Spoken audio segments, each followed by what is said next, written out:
I am done. I'm done. I'm never going to let anybody anymore decide for my fate. And I went from a mentality of even despite myself, of victimhood, right? Of like, well, I am sick, I'm a victim, you need to help me, and you need to tell me what's wrong with me. To, well, obviously there is a power in me. There is maybe a small flame, and even if it's this big, it is still there because I'm still breathing. That's how, like, that was a massive shift in my journey and what triggered my recovery. Hey everyone, welcome back. I'm here with Julie Morin today over in Toulouse, France, and she has such an incredible health recovery story. She was diagnosed with chronic fatigue syndrome, or ME/CFS, and ended up losing her ability to walk, was in a wheelchair for 4 years, but now not only has she got her full health back, she's also the co-founder of the incredible app Envol. It's a science-based approach to helping people harness their body's ability to heal. So welcome, Julie. I'm so excited to have this opportunity to talk with you today. Thank you so much, Raelan. The honor is mine. I'm so happy to be here.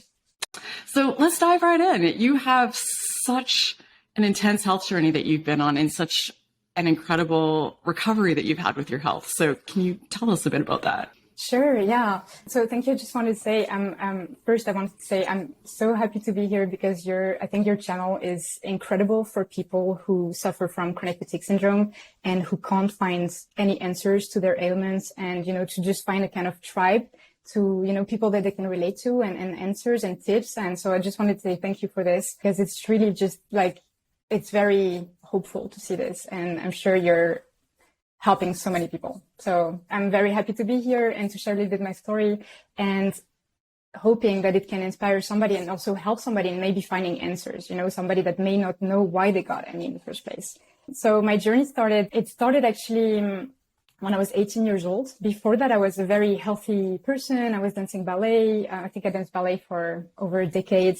I think I did like maybe 6 or 7 hours of dancing every week. And I don't think I ever complained about my legs once. So everything was working fine muscle wise. I was just doing my thing. And then I got into like quite intense and stressful studies at the age of 18. And I started having my first symptoms. So my first symptom was digestion. My digestion was a little bit upset. I had chronic diarrhea. I just couldn't digest my food. It was really, as a student, it was really, difficult to live with this. As I was studying, one day I just found that I had like intense pains in my feet, in the soles of my feet. It was kind of like it was burning pain when I was walking. So I actually started needing crutches to walk because it was very painful. So I did a lot of medical exams. I saw so many doctors, and all they could say was that it was probably in my head because my stressfuls were pretty stressful. My studies, were pretty stressful. For a year and a half, I was using crutches. I couldn't really walk. And after a year and a half, it just went better. It just went away. I started walking again and it was fine. So I was like, okay, that's weird. I didn't get an answer, but I'm going to, continue living, continue studying, and it's going to be fine. And then I think it was around the age of maybe 22. So about 3 years later, I was doing some elliptic biking in my apartment, Paris, when I was, I think I had a gap year work. So a little bit stressful, but I was doing some elliptic biking. And then suddenly my whole legs went into a kind of muscle paralysis for about 24 hours. So for 24 hours, I just couldn't move my legs anymore. I couldn't use my muscles. So that was super stressful. I went to see a few doctors afterwards. So it came back after 24 hours. I could walk, but I still had a few lingering symptoms, of muscle exertion. So I went to see a few doctors, and the diagnosis was the same. It must be in your head. So I was like, okay. And they ran a few more tests and they didn't find anything serious. So I was like, well, at least it's not, anything that is too life-threatening. So it's fine. So I just kind of like put it aside and I continued my studies. I went to study in China. I went to study in Spain, and then I graduated, and then I found a job in the Netherlands, where I just met my boyfriend, and I was working my job. I was happy. I mean, everything was going fine. And one day, it was in January 2015, I started doing some yoga exercises on the floor. And then all of a sudden, my whole body went into muscle paralysis. I had like, if you think of a muscle cramp, it was like the whole thing on my whole body. And I stopped breathing. I was like, oh my God, what's happening? I can't use my muscles anymore. I just couldn't use my muscles, not even to lift my arm.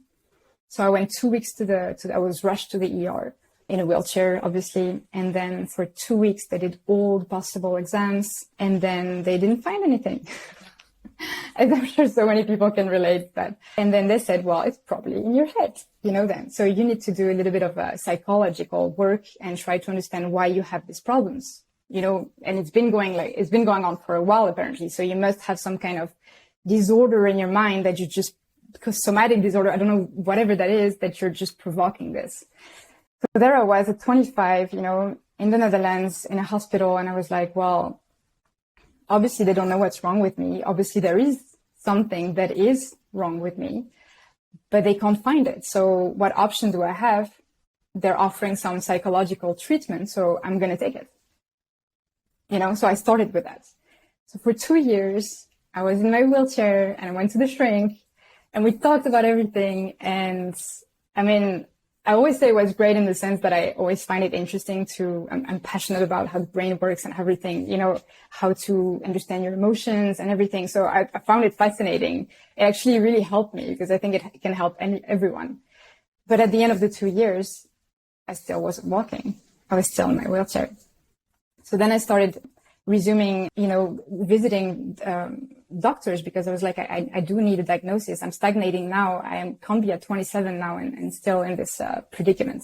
So I went to see a few doctors and I was advised to see a specialist. His name is Dr. Merler in Belgium. And he treated some stars. I know, for instance, Yolanda Hadid, the mother of Bella and Gigi Hadid, had Lyme disease, and she was diagnosed by this doctor in Belgium. So I was like, okay, let's do this. And he's actually a specialist in ME CFS in Europe. So he ran a lot of tests. I remember I paid 4,000 euros out of pocket because, of course, the insurances never pay for this kind of things.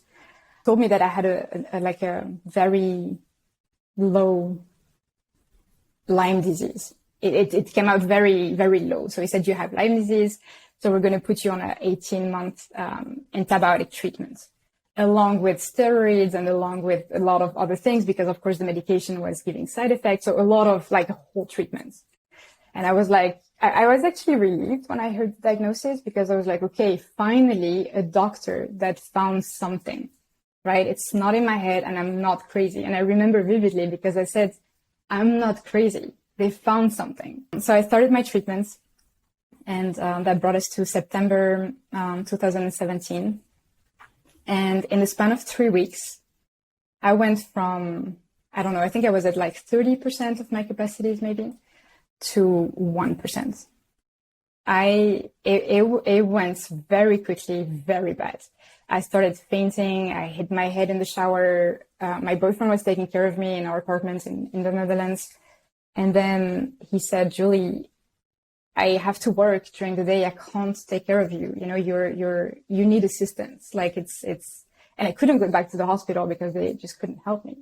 So we decided that my freshly retired dad would, bring me back home and care for me. And I think the next 6 months at that period, the following 6 months were probably the hardest of my life. I did not have any ounce of energy in my muscles, any recovery whatsoever. I couldn't even do this. That was sending me to 16 hours of muscle paralysis, of whole body paralysis. I was laying on my bed and I was like, the only thing I could do was breathing. I wasn't even showering. I couldn't. The weight of my hair was too heavy on my neck. It was so extreme that I was like, this is just insane. What's happening? So day after day, I was waiting for my new appointment with the doctor. That, of course, was I was in France and he was in Belgium, so we had to call on the phone.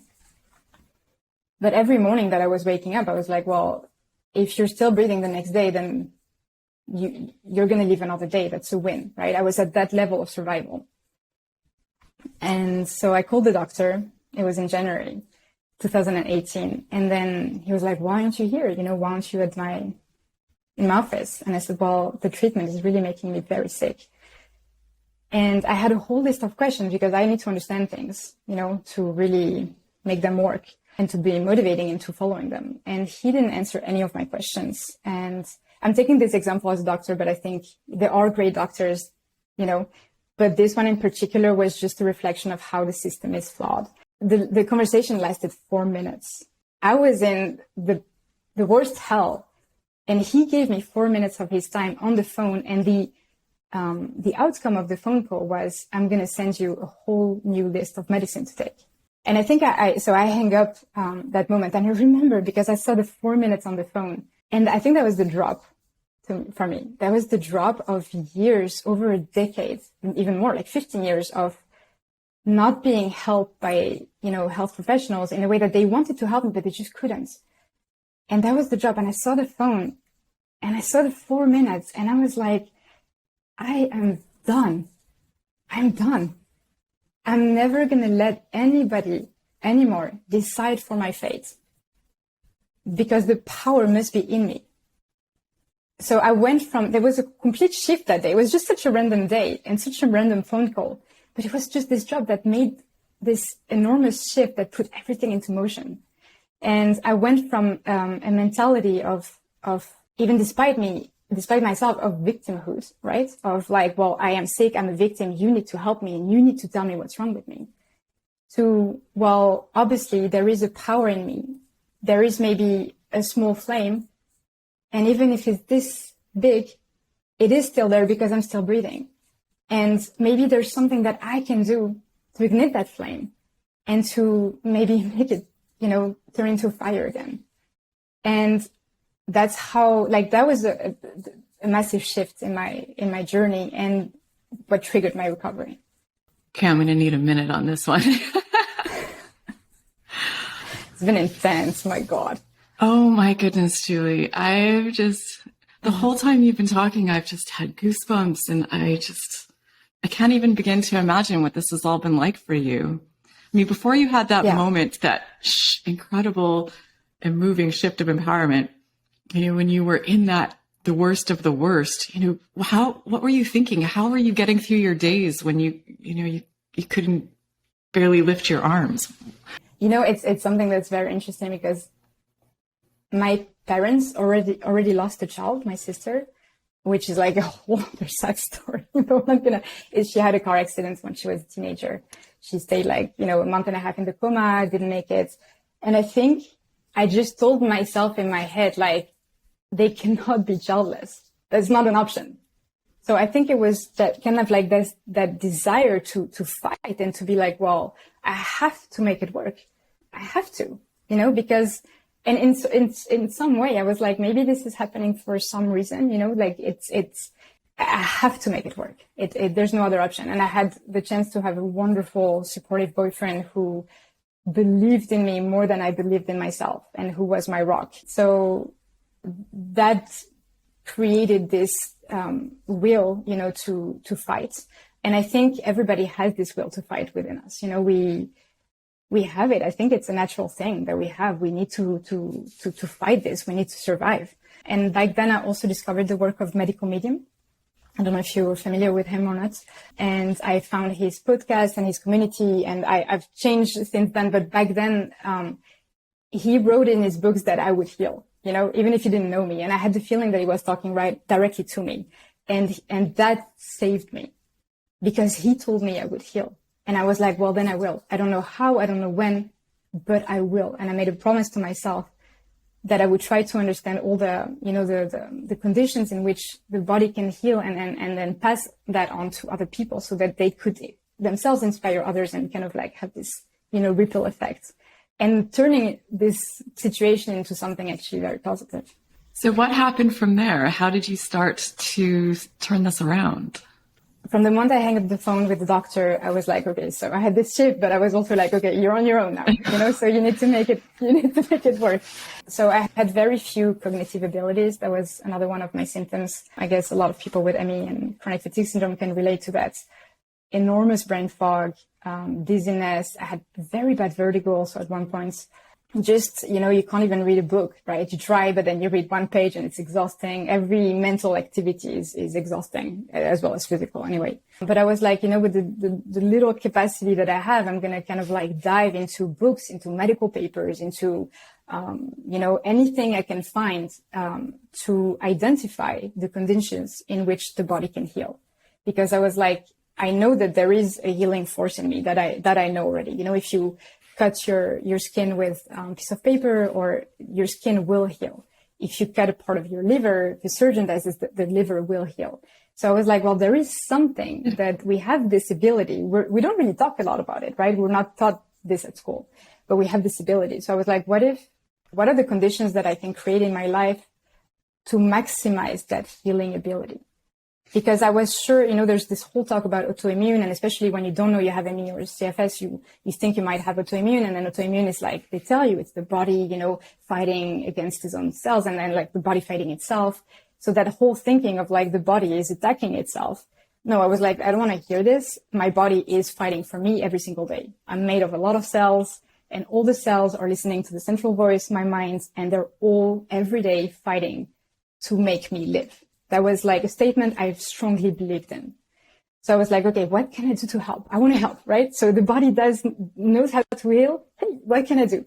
I'm here, use me. What can I do? So that was like my spirit. So I was like, okay, I'm going to start, everything also was a little bit overwhelming. When you're that weak, when you hear you need to do this and you need to do this and you need to do this, it can feel like, right? It causes anxiety. So I was like, let's just start with one thing simple. And then once I've mastered it, so let's say after 3 weeks, I'm going to move on to something else, because after 3 weeks, it's probably going to become some subconscious program and I don't need to think about it. I don't need to put effort or energy in it. And then I can move on to something else. So I started with something that I knew was easy for me to implement, was sleep, right? And everybody knows that sleep is when you recover the most and when you regenerate the most, right? So I was like, okay, I'm going to hack my sleep so that the hours that I regenerate, it's maximized to 100%. Like, what can I do? So I started having, like listening to podcasts and people that were very experts on the topic. And I was like, okay, I'm going to do this. So first thing I started with was going to bed early. It's between 10 p.m. and 12 that your body actually releases hormones that really help rebuilding your body. So I was like, well, okay, say no more. Every night from 10 to 12, I'm going to be sleeping. But I was like, okay, if I want to be asleep by 10, then I need to be in bed by at least 9:30 and maybe even a bit before without electronics, So I was kind of like, and it was the winter, which was easier than in the summer also, I think, because the sun sets earlier. So I was like, okay, let's do this. So I also read that, you shouldn't eat too much or eat too little, right? The right amount so that your body, during the night is not processing foods, and instead all that energy that would go to digestion actually goes to repairing, things in your body. So I was like, okay, I'm going to stop eating by 7:30.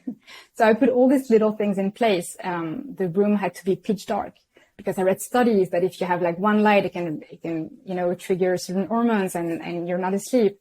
The room had to be chill. So all these little things, I put them into place. And I started having a very steady sleeping routine. So at first my body was a little bit like a horse, right? Like, what am I doing? No, I don't want to sleep now.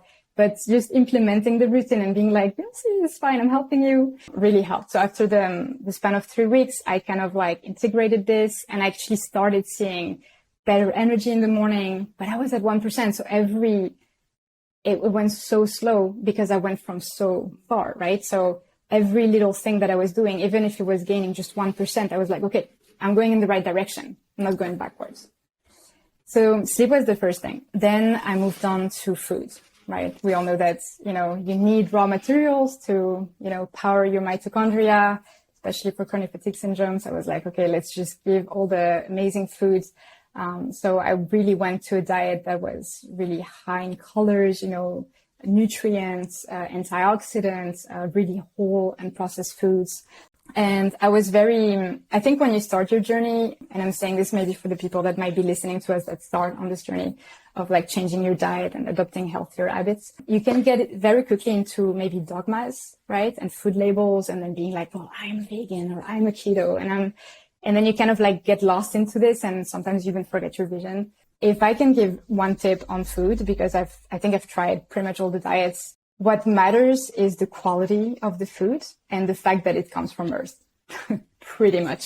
And I think also really listening to our body's intuition when it comes to food is very important, right? Because if, let's say you have like an avocado or a glass of lemon water in front of you and you come out of a 4-hour hike in a 40-degree weather, you're not going to want the avocado, you're going to want the lemon water, right? So but then if it's the winter, it might be the other way around, right? You want more denser food, saltier food. So I didn't really listen to my body at first because my body was so biased with a lot of like symptoms and illness that it was difficult. But as I went, it was easier to identify those body cravings. And as long as it was whole unprocessed foods, I was good to go. And that really helped with, giving that energy back and nourishing the cells deeply.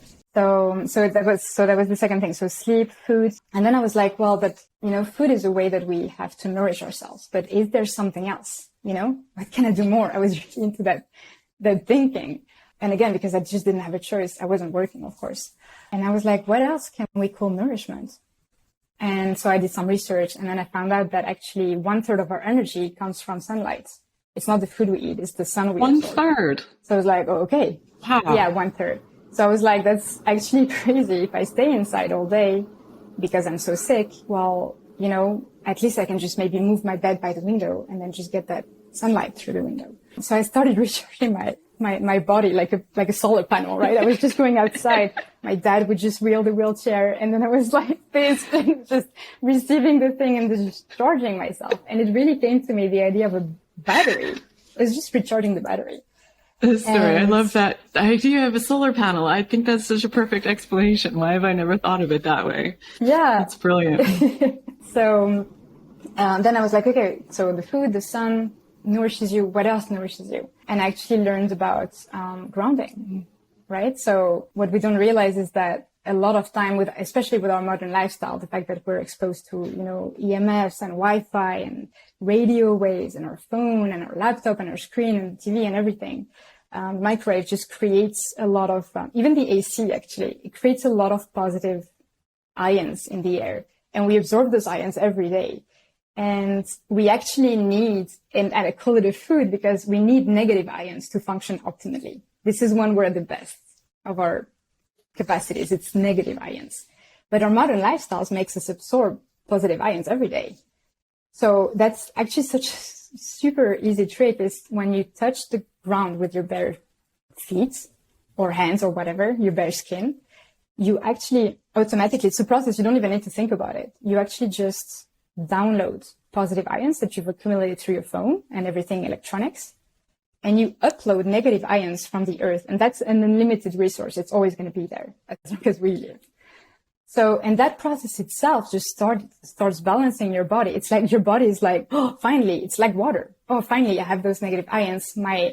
All my bodily systems can start just adjusting again. Inflammation goes down. We sleep better. Our mood is better. Our circadian rhythm is better. It's just such an upgrade instantly, and it's free.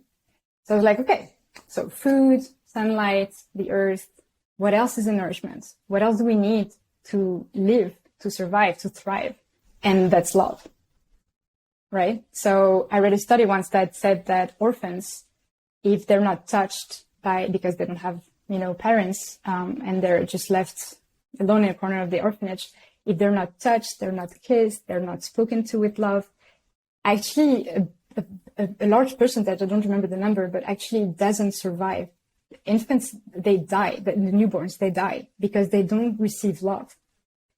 And the ones that do survive, they develop very complex symptoms and illnesses later.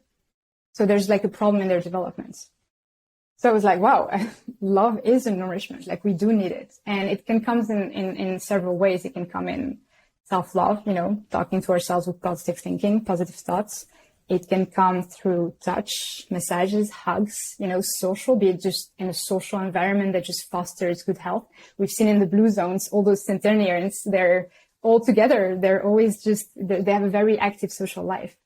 So this kind of like gratitude and love, and I mean, even gratitude, I think it's Bruce Lipton, right? The scientist who, he wrote The Honeymoon Effect, and he studied the effect of, being in love with newlyweds. And what he discovered was actually fantastic. He discovered that the telomeres, which are at the end of the cell, it's an indicator of longevity and kind of like the age process.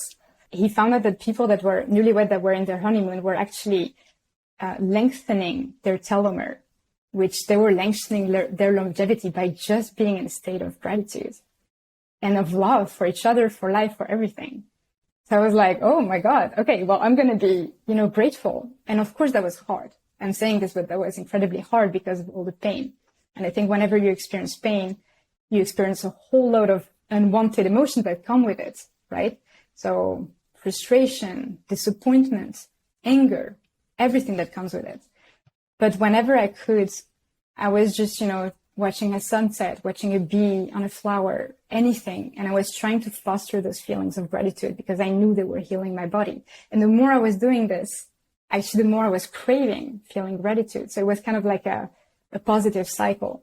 So yeah, I started doing all this, and then I started seeing improvements. And one of the other pillars that I implemented, I was like, okay, so sleep, that was the beginning. I mastered it, I'm fine. But what really happens during sleep that really heals us? And I was like, okay, so actually, when you fall asleep, your brain waves lower. You go from beta, which we're talking now, we're in beta, surely, to alpha, to theta. And that's when the magic happens, because that's when your parasympathetic nervous system just kicks in and then heals you. That's your rest and digest healing states. So I was like, okay, that's super interesting. Can I do that during the day? Can I lower my brainwaves during the day? Because it's not enough. I don't have enough nights. I need to get better quicker. How can I do this? And that's when meditation came in. And I realized the insane power of meditations and meditating in general. So I was like, okay, how do I get started with that? And I know nothing. I've never meditated before. I had this stigma that was like, somebody like a Buddhist monk, boring. And I was like, what, how do I do this? So I remember I first started downloading the app Headspace. That's with the soothing voice of Andy Puddicombe.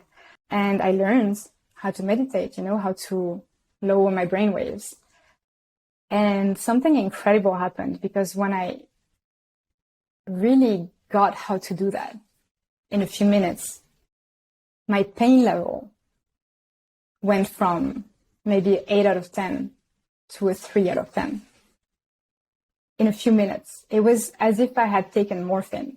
So I had built myself a little, corner in my house where there was a little bit of sunlight, and I could practice this meditation, and I could just enter that feeling of bliss, and I could really feel the pain, even if it was just for a few minutes, because as soon as I got out of that state, the pain came back. But I was like, okay, so there is something. I'm kind of like, I am successfully biohacking my body into that regenerative state. So there is something. And besides the immediate effects, it also changed the way that I was living my life outside of those meditations, outside of those moments that I was dedicating to meditations.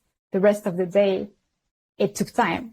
But after a while, I was reacting better to things. My energy was more grounded. I saw things in a more balanced way. And I was like, wow, this is actually teaching me so much more than I thought, it would teach me at first. Resting mentally in the day, generating those alpha or theta waves was really crucial to me. I didn't do anything. My body did the job, but it just enabled it to do so. I think movement is also important, but movement is also something that is very tricky, with people with chronic fatigue syndrome, because we have most of us have bad experience with movement. And I strongly believe that our past experiences with movements and the fact that we just couldn't even move our body created such strong neural pathways that we immediately link movement with pain. And that's very strong in a lot of patients with chronic fatigue syndrome. And I've seen it with a lot of my friends who recover from the same. So as soon as we're better and we're trying to move, we have this like body protection that's like, oh, no, you can't do this. I'm protecting you. You can't do this. So the whole part of moving my body went also through, all my recharging method really helped with being able to do more movement. It powered my mitochondria in a sense that I could do more movement. but there was also a big part of brain retraining that was essential. And I can't say this enough. And it's not it's not like because it's in your head or whatever, but actually it is in your head because your body created pathway. It's in the subconscious. So consciously, we operate 5% consciously in the day. You can't make a decision in your conscious brain, which is 5%, to change the 95%. You need to access that with brain retraining. And that's through, meditation, hypnosis, affirmations, all that kind of work that really is like, well, I can now. I'm better and I can, and I will. And the whole pacing thing, of course, is very important to emphasize the fact that those new programs are actually taking something positive. I'm walking and I'm fine. I'm walking and I'm fine. I'm walking and I'm fine. So it's a whole work together. And ultimately I did all this and it was really, really long. I'm not going to lie. It wasn't like one day I walked out and started doing a marathon. Not at all. I remember one time I took a shower and I reached for the bottle of water of a shampoo. And I remember that movement felt a little easier. And I was like, okay. And that was like maybe 2-3 months after starting all this. And people were like, you're not healing. It's not working. And I was like, it's working. I'm grabbing the bottle of shampoo easier. It's easier now than it was 3 months ago. So it is working. And even if I'm going slow, it is working. So I held on to that belief and it paid off. It paid off because a few, months, I think it took a few years for me. I was really, I really couldn't do anything. But now I'm just, just before this interview, I was playing volleyball in the pool after a whole week of working. So, we can heal. We have an incredible resource inside of us and we just need to believe. This is one of the most incredible stories. I don't know, I've heard so many, but it just, wow. I'm so impressed by you. I'm so amazed by how you put this all together and you had this really unique sort of viewpoint of looking at it. How do I nourish my body? What does it need? How do I feed it? How do I make it thrive? And just finding all these different ways. And so many things that I found help me as well, but you just explain it so much better than I do. So thank you for that. I'm glad you found it helpful to you. Absolutely. How do you find people react when you share this story? Because you were severely unwell, like just really significant health challenges. And then when you explain that you came back to health through sunlight and meditation and food, what are people's response? It's very interesting because the response changed actually according to my state of health. So if I was very unwell, the response was, it's never going to work. You're crazy. You should do treatments. What are you doing? Etc. When I got much better, people are like, what did you do again? Oh, I'm going to try it. So I always knew that. I always knew that people would come around. And I think you also know when you're recovering, there are some pillars you need to have as pillars. Some people you need to have as pillars because you can't, it's difficult to do it on your own. You need this support, you need this love. And so these people that believed you from the beginning, hold on to them because they're very dear people. And the rest, maybe you will have taught them something. And I do believe also that everybody teaches you something for a reason. So even the people that were not supportive at first, it was for a reason. They taught you something. They taught you something about yourself of, maybe finding your inner peace and inner balance and not be triggered by your external environment that you anyway can't change. There's always somebody that's not going to agree with what you do. And that's okay. We're all entitled to our different opinions. But that's difficult when you're in pain because you're vulnerable. But that's a process of learning how to deal with all this.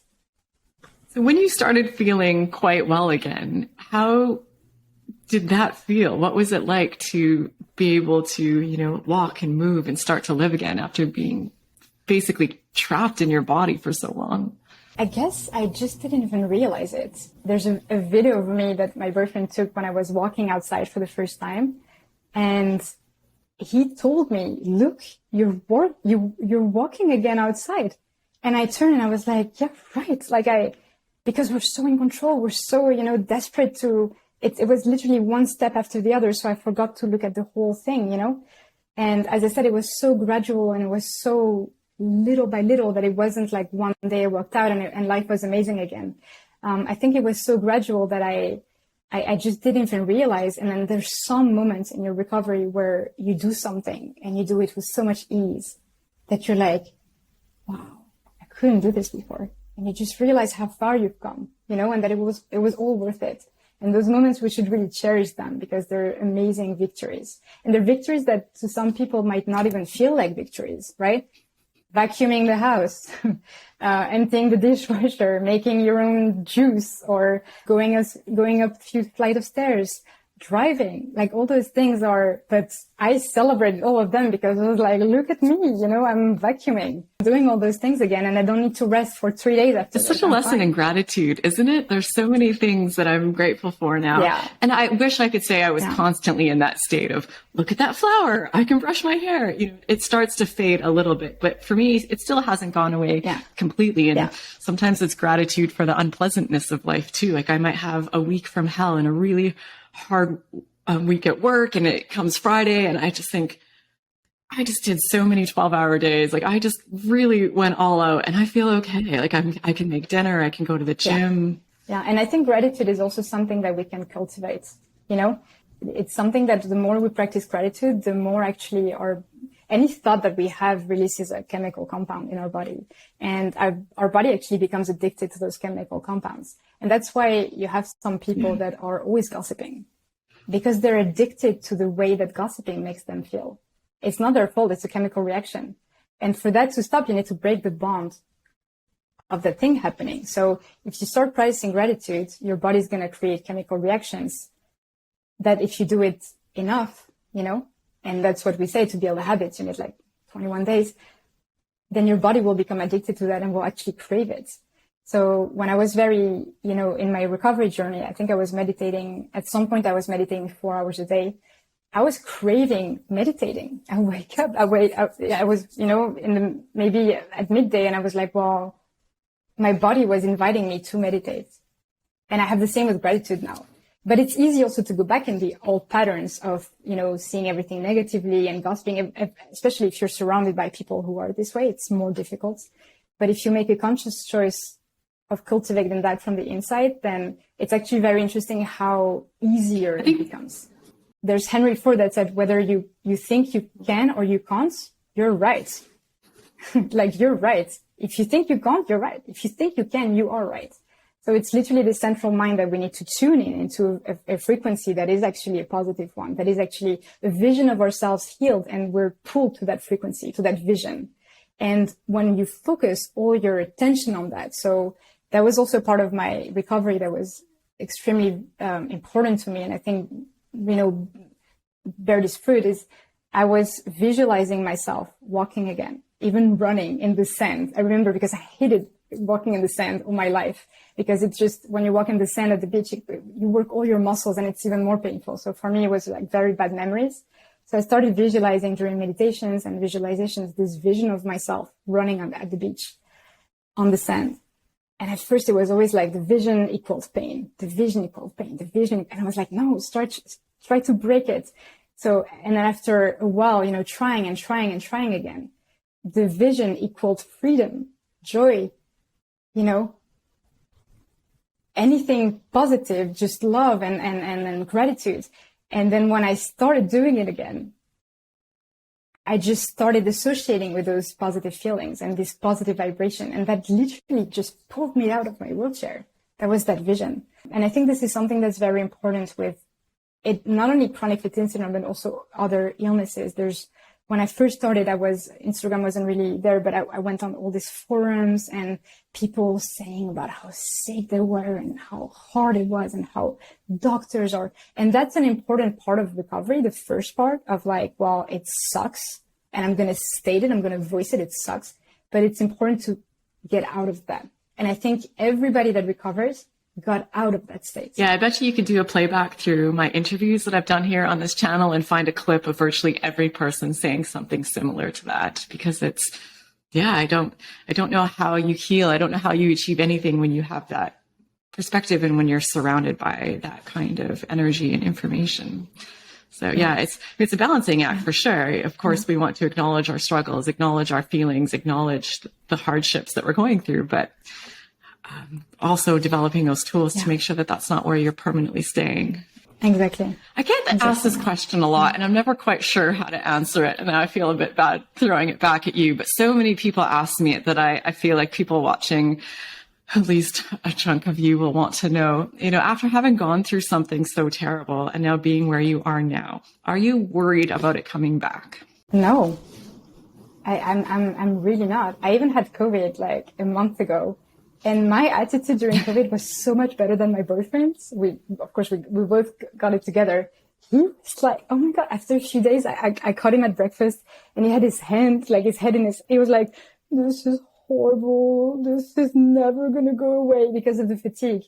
And I was like, dude, I've been in a chronic illness for years and I don't complain like you are complaining. Get yourself up. You're going to be fine. And actually, I jumped on him and I took his head and I was like, I am wonderful. And I made him repeat affirmations. I am fine. I am thriving. My immune system is strong. I am powerful. I'm invincible.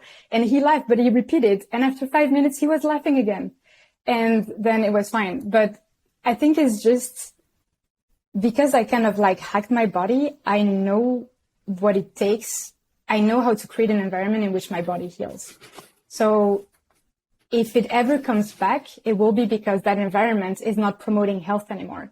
And actually, to answer your question, I think having a clear diagnosis, and to me, CFS and ME is not a diagnosis, it's a symptom. Having a diagnosis and a reason of why you got sick is actually very empowering because you can be like, well, this is never going to happen again, right? If you fall and you break your leg, you know why you broke your leg, because you fell. With chronic fatigue syndrome, what's the reason? We don't know. Doctors don't know. And actually, this is what really got me excited into doing this interview with you, because I know why I got sick. And I want to share it because maybe it will resonate with a lot of people watching this. And they will be like, holy moly, I also had this. And that's why I developed chronic fatigue syndrome. Because I see a lot of people saying, well, it's a problem of mitochondria not functioning. Well, no, this is a symptom. This is a problem of nervous system dysregulation. No, this is a symptom. The nervous system is not dysregulated for no reason. So what really happened with me, and that happened 3 times, when I was 18, when I was 22, when I was 25, exactly at the times where I got, my symptoms and muscle paralysis and all the cognitive problems, was that before I had a UTI, a urinary tract infection.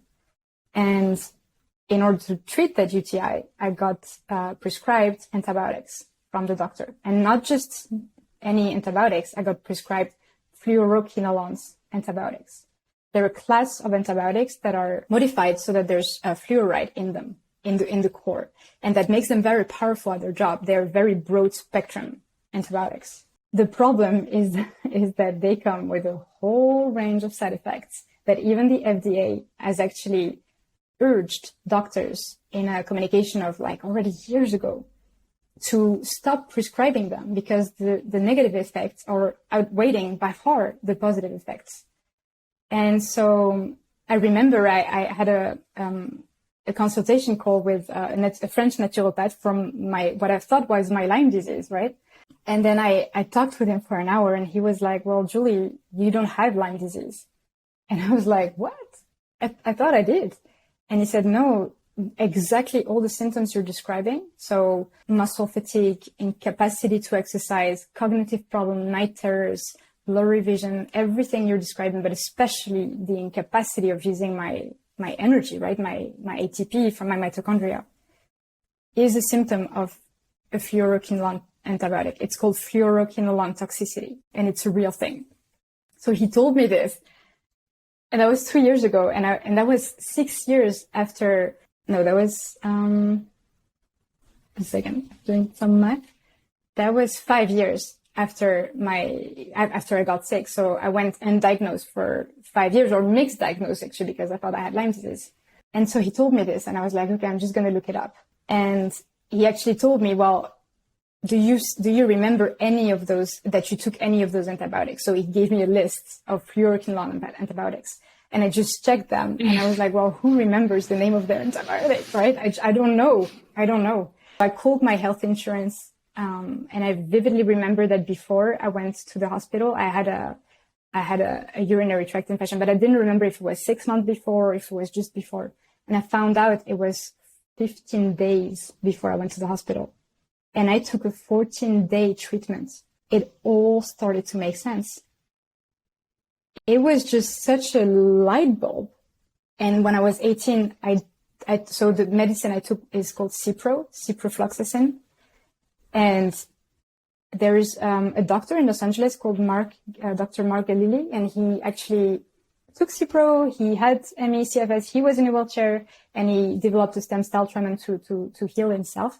But he actually made a webinar, a conference that he explained that to him, and I don't remember the percentage, but a very, very high percentage of people who have chronic fatigue syndrome and ME are actually, like, all of their symptoms are actually because they took some kind of fluoridated medication, and fluoroquinolone antibiotics being one of the first reasons.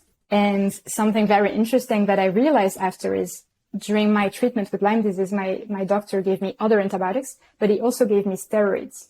And when you have fluorine toxicity and you take steroids like cortisone pills, it's a death cocktail. It really, really doesn't go well together. And that's why I went from 30% to 1%. That's what happened. So a huge misdiagnosis, even like endangering patients' lives, right? Because they didn't properly do my whole story, and they could have asked, like, did you take a very known, antibiotic that causes to apparently have all the symptoms you have 2 weeks before? And I would have said yes, and it would have been solved in a week. I mean, the diagnosis, not the treatments.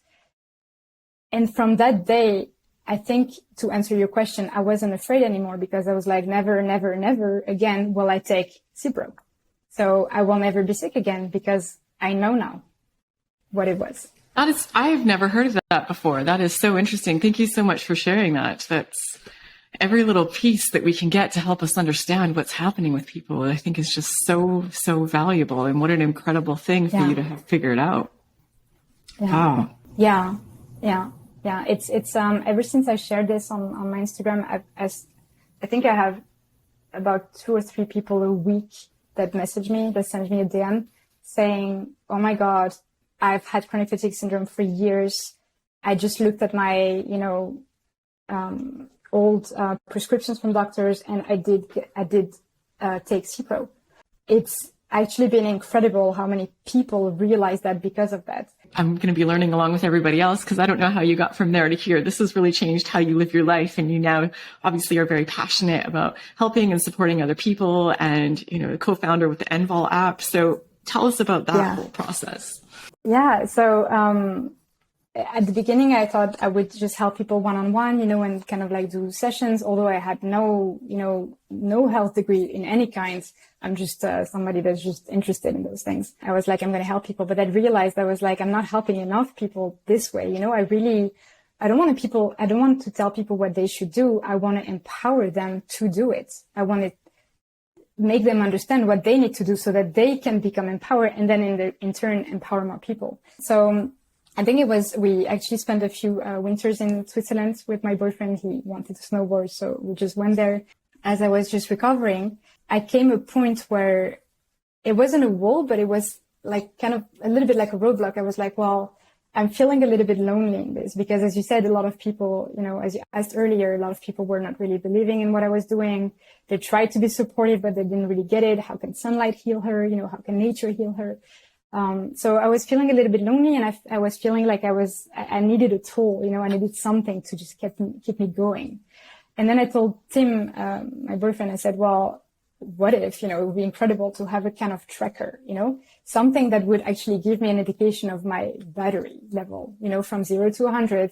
How am I doing? And I want to reach 100, as close to 100 as possible every day, because that maximizes, my recovery and that healing power inside of me. And we started brainstorming, actually. We started thinking of things. We took a notebook and started just writing things. And he was like, okay, what's important to you in your recovery? So we wrote those pillars of health, right? Those 7 pillars of health. So sleep, sunlight, food, etc. And then he took into account my movement capacities, because I did use biohacking tools before. I had a Aura ring for 3 years. But every time the activity was red, you know, every time I was getting a message like, kind of get off the couch. But I was like, well, I can't, you know. For me, walking, 10 steps in a day was a victory. But for the app that I was using back then, it was a failure. And that didn't help me with the right mindset. So I was like, well, to Tim, I said, if we do this, if we do develop a tool like this, I want the activity to really take into account what I can do in a sense of pacing, so that I never reach that limit, that I always stay beneath, so that the extra energy, then the next day it's a little bit higher. And that limit always just pushes, forward. So that was very important to me. So he actually created an algorithm to take that into account. Then we were like, oh my God, are we going to launch an app? Are we going to do this? So we contacted a few people to help us develop it. And then Envol was born. The app was born. So it's really a kind of tracker that allows you to discover this, to ignite that flame in you, to make it into a fire again, to enhance that life force that each of your cells just carries. And it's just not rocket. It's really simple. And it's free, which I like. Like, the app has, of course, a premium option, but the score calculation is a free tool, and it's also free because while going outside, getting sunlight, taking a fruit from a tree, mental rest, all this are free activities. And that's what I love about it, is that you don't need to be rich to get better. You can actually just access your inner wisdom that is from the wisdom of the universe. And once you harness it, I really love it. I've been using it, really. And it is, yes, I have. I really, I do use it. I do love it. I love that. I love so many things about it, because so much of what has helped you to thrive with your health is what has helped me as well. But I also do find, now that I'm living my, kind of busy life again, it can be easy to lose track of these things, and it can be easy to put your focus on other things and forget the importance that something like sunlight has. It's really easy to. So having this every day, and it's designed in a way that when I go through it, I never feel bad about myself. It doesn't have super high expectations or unrealistic expectations for what you're going to accomplish in a day. Yeah. And even if you track 5 minutes, it's showing you and reminding you that is helping, that 5 minutes is helping your health, and it's getting you somewhere. And then if I didn't even have 5 minutes, because it tracks your progress over, days and weeks and months. So you get to see the trends of like, okay, I'm doing well in a lot of these things, but I spend very little time in nature, or whatever it might be. So, it helps you figure out kind of what you can boost up in your life. And it's just a good reminder every day of the core things that are important and that they deserve they should have our focus. They should be a priority, an absolute priority, instead of all of this other garbage that we make priorities during the day. So I think it's brilliant. Yeah. It's got like meditations and breathing exercises and just all this really great like toolbox of stuff. So the toolbox was also something that it was important to me to actually bring everything into one tool, because when I was healing, I was listening to visualization music, but I was getting them on YouTube. I was getting meditation somewhere else. Everything was a little bit scattered. And then here we just really gathered everything, and we worked with very talented musicians and voice artists, and we wrote meditations in a way that the meditations I write are the ones that I wished I had when I started healing. So there's all the topics, there's emotional release, there's just energy, soaking the sun, raising that vibration, visualizing yourself healed. There's one meditation called Dreams Come True that literally takes you on a trip to visualize your healed self. And there's like an orchestral music that just takes you and it lifts you. And every time we do it, we have like some kind of our face that just, trembles like this, because there's the release of energy. And we've applied this in our life outside of health, even, to find a house, to just manifest just positive things in our life. And it works. You become a magnet for positive things. And then you realize that what actually puts you in a bad situation, it taught you the keys that you need to actually live a very healthy and balanced life. And it doesn't mean that you're going to make those choices every day. Some days you just don't do that, but that's okay, because when you do those healthy habits, it actually creates such a wellness and such a balanced feeling that you come back to it naturally, because it's easy. And I think a lot of people lack the tools to find that balance, in their daily life. So maybe and that's why they resort to drugs very easily, because they just don't know. And when I thought about this with other people that didn't go through chronic illness, and by the way, we have an algorithm in the app that if you didn't go through a chronic illness, it changes the algorithm so that your activity is actually different, is seen different. So if you're healthy and you just want to train for marathons, we're going to push you very hard to do that. So it really takes into account your current health status. So some people that didn't go through a chronic illness, they often tell me, well, those things, I know it already, it's easy. And I'm like, great that you know it.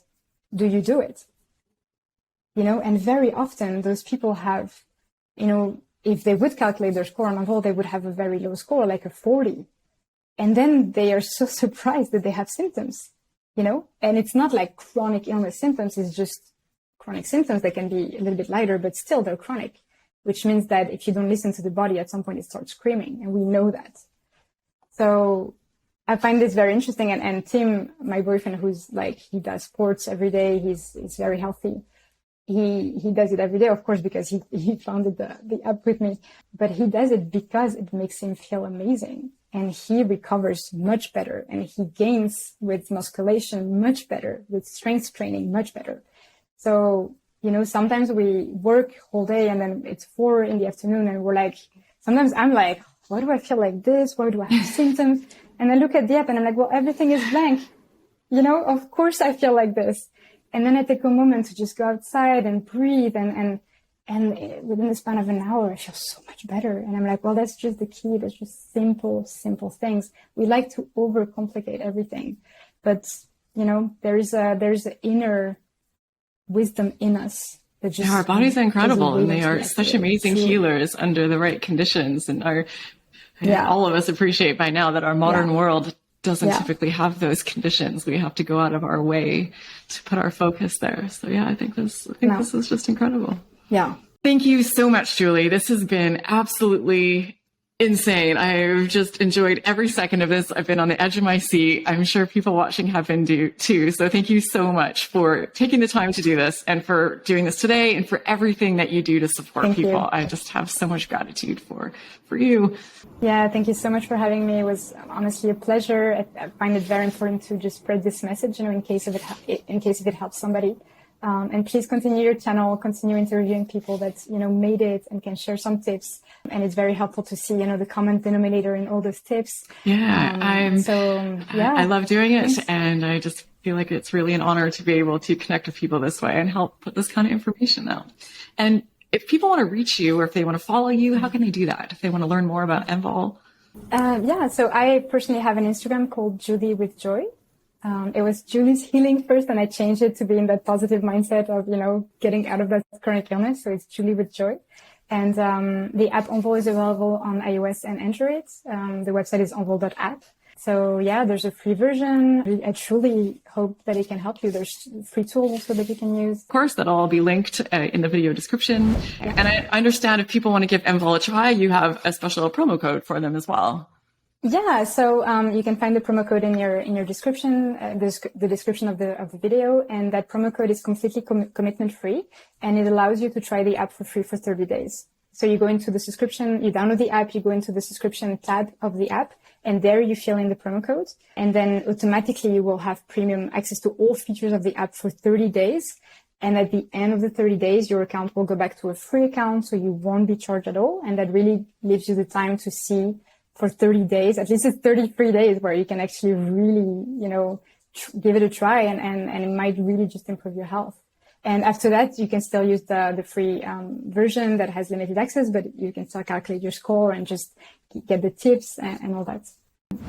And I also want to thank all of you who have been supporting the channel with the super thanks option just below the video. It really means so much to me, and it really helps make what I do continue to be possible moving forward. So many of you to thank, but this week I want to thank Dbop008, Graham Keel, and Truth Prevails.